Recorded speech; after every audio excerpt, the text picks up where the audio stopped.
Thank you, everyone. I'm joined by the Foreign Minister and the Minister for Health again today. We had another successful set of operations last night with 4 flights. I'll ask the Minister for Foreign Affairs to give you an update on that in a little time from now.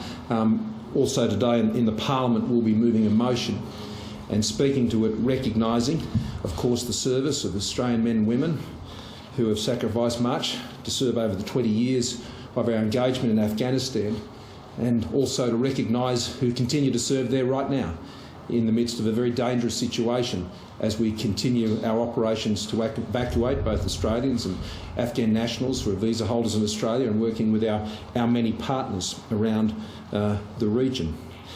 I want to make a number of comments first about our national plan to ensure that we can live with this virus. The national plan we have developed and agreed is our pathway to living with this virus. That is our goal, to live with this virus, not to live in fear of it. It is a plan based on the best possible scientific, medical and economic advice, I would argue available to any government in the world. We have the best people working on these issues, and it's based on the best evidence that is available to our government. It is a plan that has been developed very carefully, and I want to stress over many, many months. We began this process earlier this year.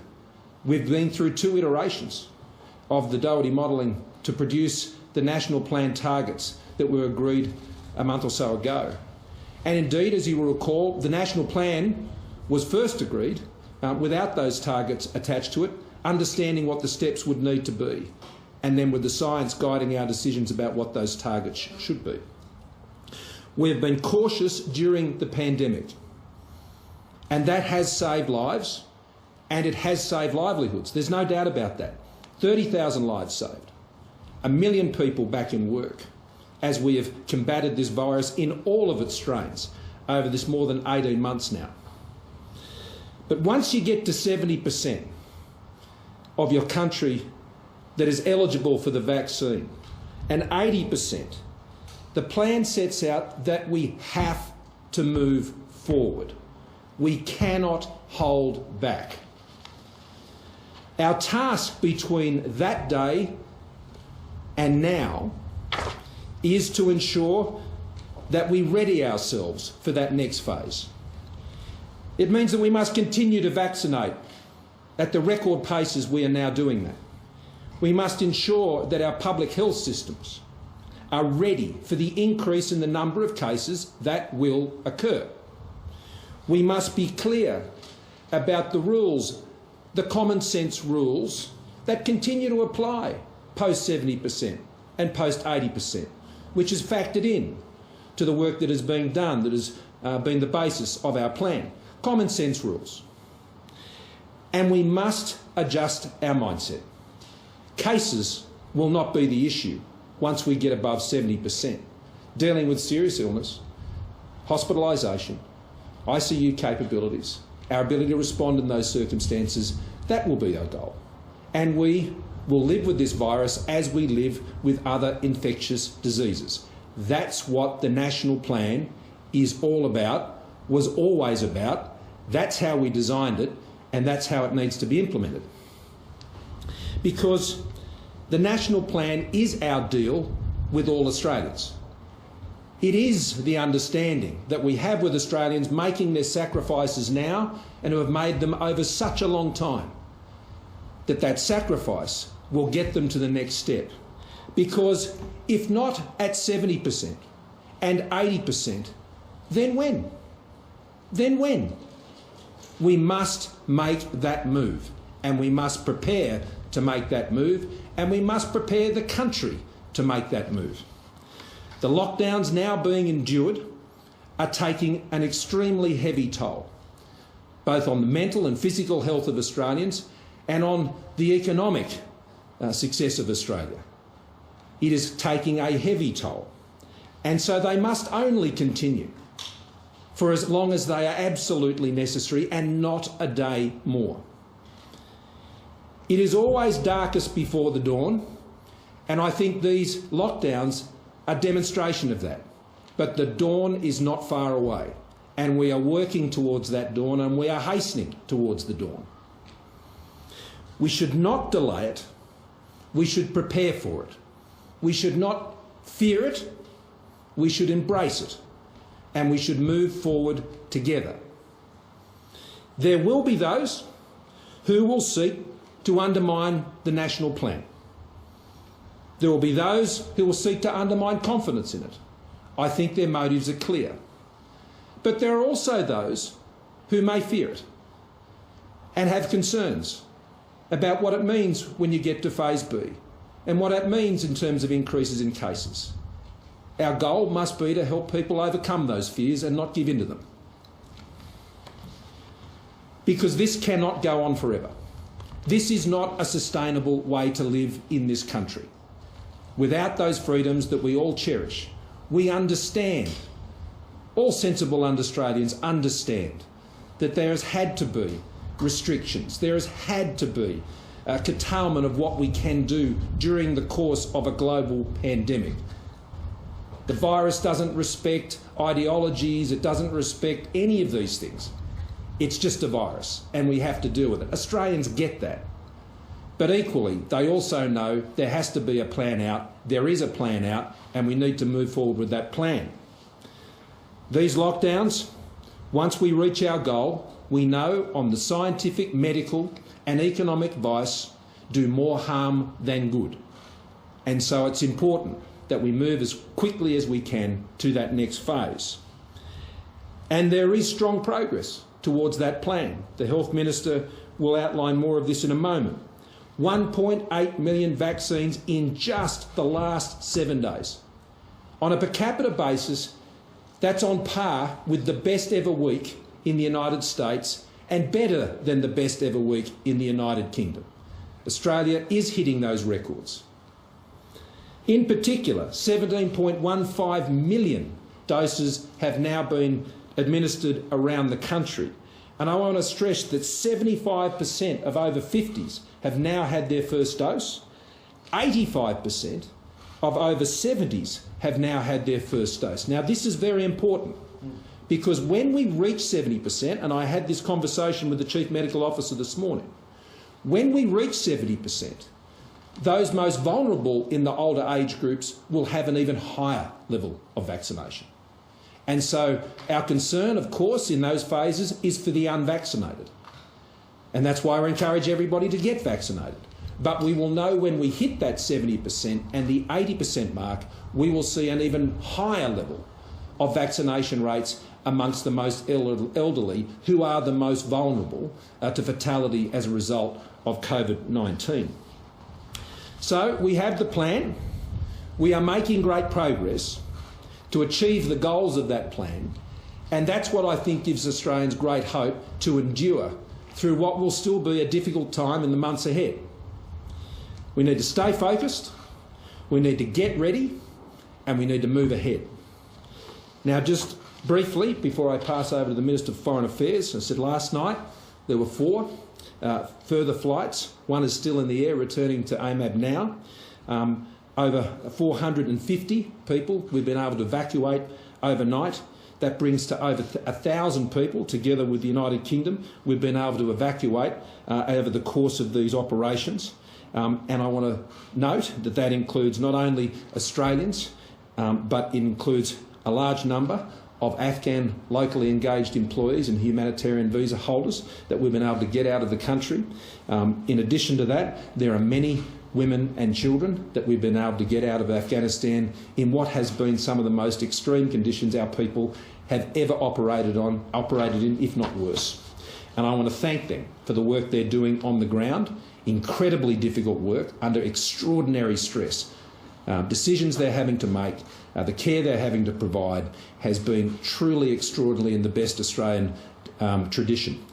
We have been able, over the course of the last few days, and I can't go into too much detail about this, but working with other countries and continuing to do that to expand the ways we're being able to process people, to get more people into the airport, and onto planes. We will continue to do that in partnership with our allies who are working there, and ensure that we can get greater uplift in the days we still have remaining as part of these operations. But with that, I'll pass you over to the Minister for Foreign Affairs and then the Minister for Health and Aged Care. Thanks, PM, and thanks for that acknowledgement of the teams on the ground from the Department of Foreign Affairs and Trade, from Home Affairs, the Australian Border Force and the ADF. As we've seen from reporting and as we know from our people on the ground, this is a situation that remains extremely volatile and very dangerous. Our top priority continues to be ensuring that safe departure of Australian citizens and visa holders, and also working with our friends and partners to support one another's evacuation operations. The most significant challenge continues to be access to Hamid Karzai International Airport. The North Gate has been closed for many hours, and although we have been able to continue to get people into the airport. Our officials on the ground are literally in constant discussions with the US, with NATO representatives, about the best ways to move people into the airport. And as the Prime Minister has said previously, the National Security Committee of Cabinet is meeting every day on these matters. Our continued focus is on bringing out every Australian and Australian visa holder that we possibly can, and supporting those vulnerable Afghanis as well to move if we possibly can. There is, as you will have seen from public reporting, a discussion going on about the prospect of the United States extending its withdrawal deadline. We are part of those discussions, and if they are to be extended, we are absolutely ready to support a continuing operation at Hamid Karzai International Airport. In the last 24 hours, we have evacuated over 450 people from Kabul on those 4 ADF flights, including Australian and New Zealand citizens, UK evacuees, Afghan locally engaged employees and visa holders. And since the 18th of August, that total is over 1,000 people, again including Australia and New Zealand nationals, those visa holders and foreign nationals.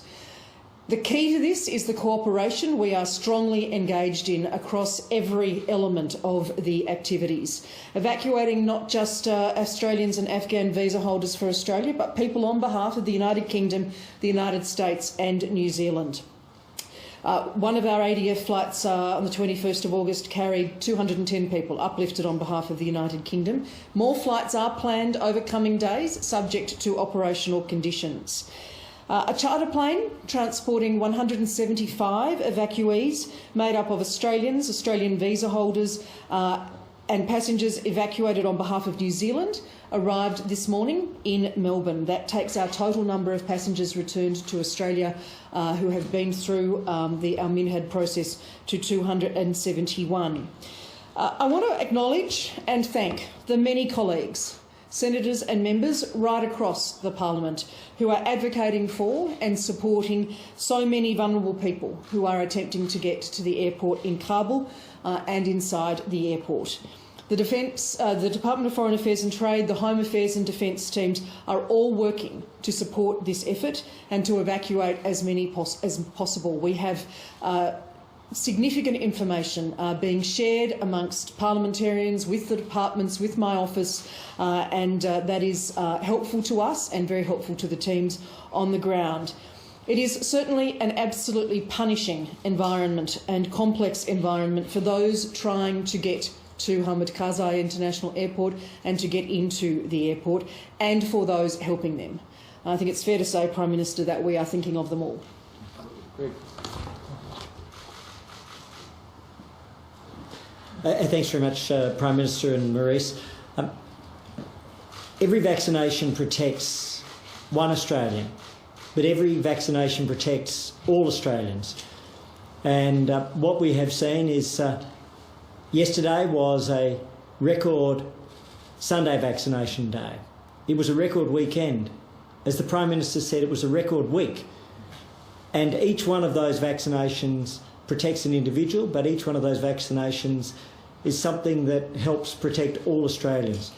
Yesterday, 139,500 Australians were vaccinated. The first time that more than 100,000 people have been vaccinated on a Sunday, but by a long way. On the weekend, 335,500 vaccinations. over the week, 1,811,000 Australians were vaccinated, which is more than the population of South Australia. And I want to thank everybody for coming forward.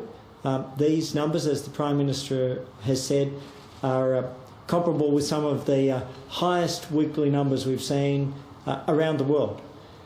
In particular, this was the first time our GPs have done more than 1 million doses in conjunction with pharmacists over a week. So our primary care outlets, more than 1 million doses.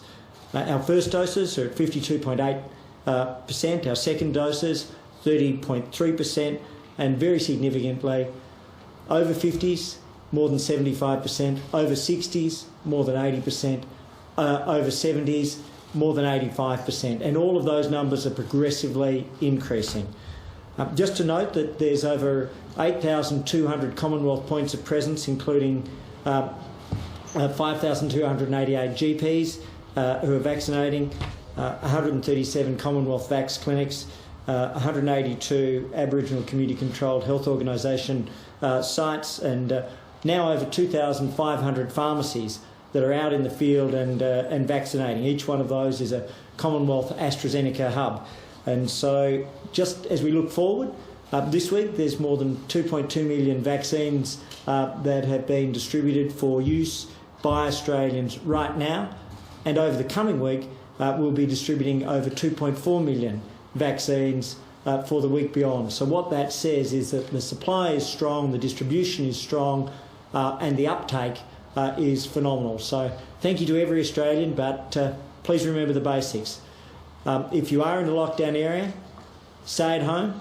If you need to be tested, please be tested. And if you're eligible for vaccination, don't hesitate. Thank you.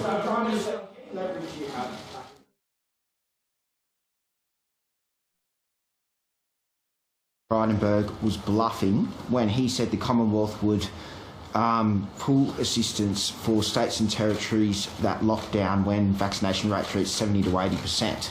He said that, effectively said that your government would not have the political courage to do that in an election year. So can we hear from you, if states and territories do lock down when those thresholds are met, will they have to do it without Commonwealth financial support? Well, you're putting to me a hypothetical situation, with respect. Why wouldn't people want to open up the country when we hit 70 and 80%? That's my point. We've agreed a national plan at 70 and 80% based on the best possible medical advice, best possible scientific advice, and best possible economic advice. We have been told very clearly that lockdowns, once you move past that level, come at more cost than gain. And so it does puzzle me. It puzzles me why anyone would want to go against a plan that has been so carefully prepared based on that advice. So I think the greater concern in that environment would be that lockdowns would be being applied. That is the greater risk to people in that scenario. Yeah. It's a fair enough question. We've already seen Western Australia suggest that they're prepared to continue with COVID zero. We've seen Queensland, as your Minister Karen Andrews has said this morning, crab walking away from the deal. Are you prepared to show the fortitude and turn off the money tap if they don't open up the borders? Committed to the national plan.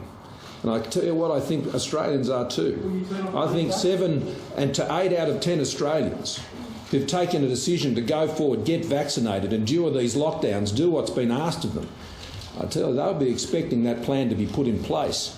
And I think the voices of Australians on this will be very critical. So let's just see what happens. Prime Minister, you said last week you were shocked at the suggestion someone deployed to Afghanistan could be at all involved in the Brereton inquiry, but there are reports today that someone who was involved in that inquiry has been deployed to Afghanistan. What is your response to that? Is that any comment on that? That there were people who would seek to undermine the national plan. Are you referring to states like Queensland and WA, which have been stepping around, and will you expect them to open up the borders to New South Wales once we hit those 70 and 80% vaccination rates? Well, I wasn't specifically referring to anybody. I'm just saying, I've been around this place for a long time, and when governments put forward plans to get things done, there are always those who will seek to undermine it for their own purposes. That happens in this place every day. I suspect it'll happen later on in question time today. But my point is simply this. there are a number of things we have to overcome as we go forward with the plan. Of course, there will be those who will undermine it for political purposes, and there's no great surprise about that, and Australians will judge them accordingly.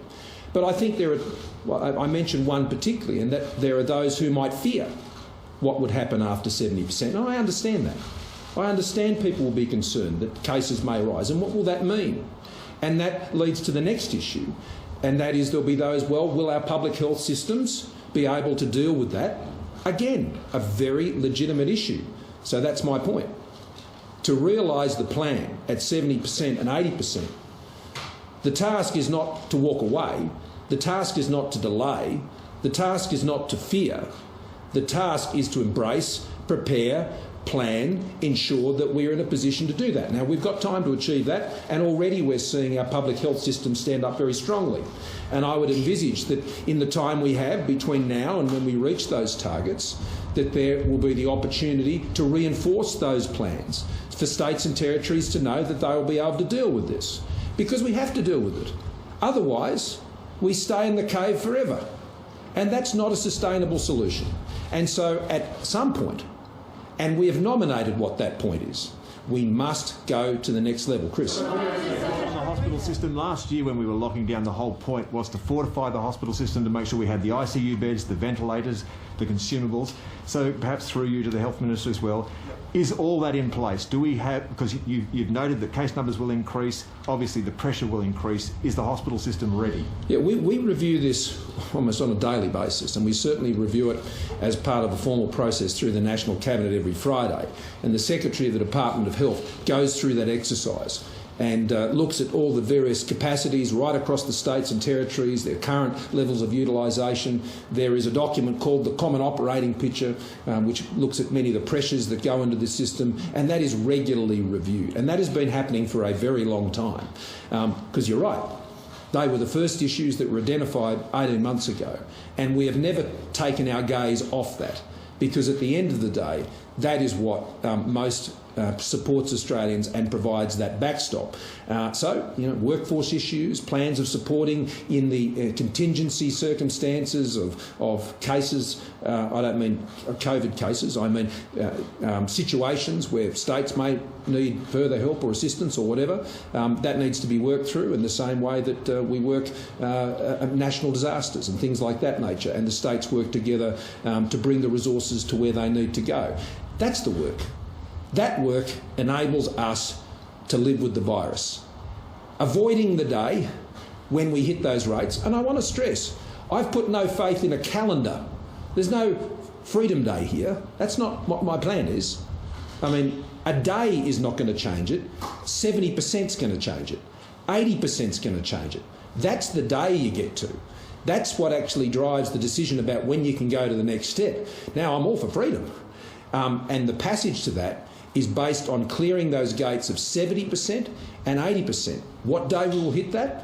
As soon as we possibly can. But Greg, did you want to add to that? Yeah, so just in terms of the hospital system, last year the states and territories in conjunction with the Commonwealth, I think, did an extraordinary job in building that surge capacity for 7,500 ventilated beds.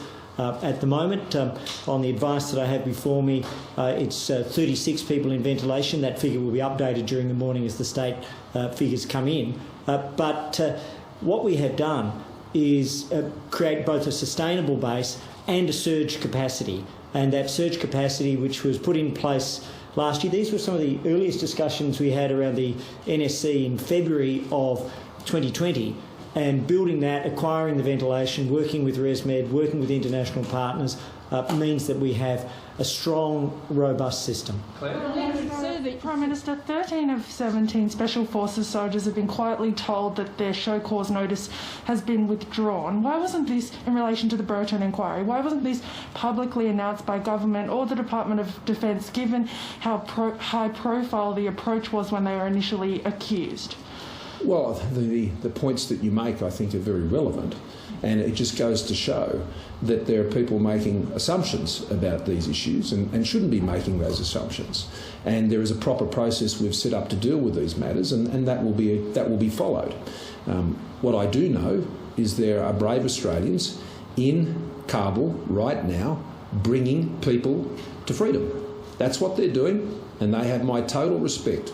And I'm not going to put up with aspersions being cast against their character, and I don't think other Australians will too. I think they'll take a very dim view of that approach.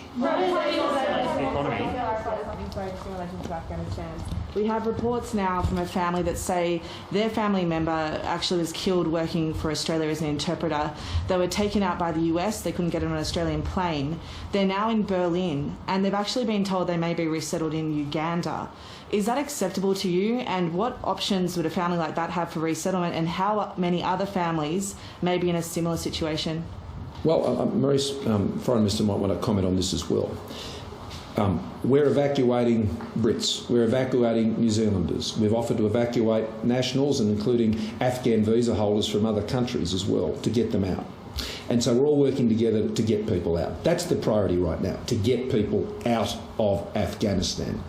Now, where an individual may have a claim to enter into under Australia's humanitarian program or locally engaged employee program, they will be much better able to do that from another place. Now, where they could advance that nomination, they could advance that application. And so we'll deal with that on a case-by-case basis. But the key thing is, for any refugee and any person who is seeking to flee persecution, is you get them out of the place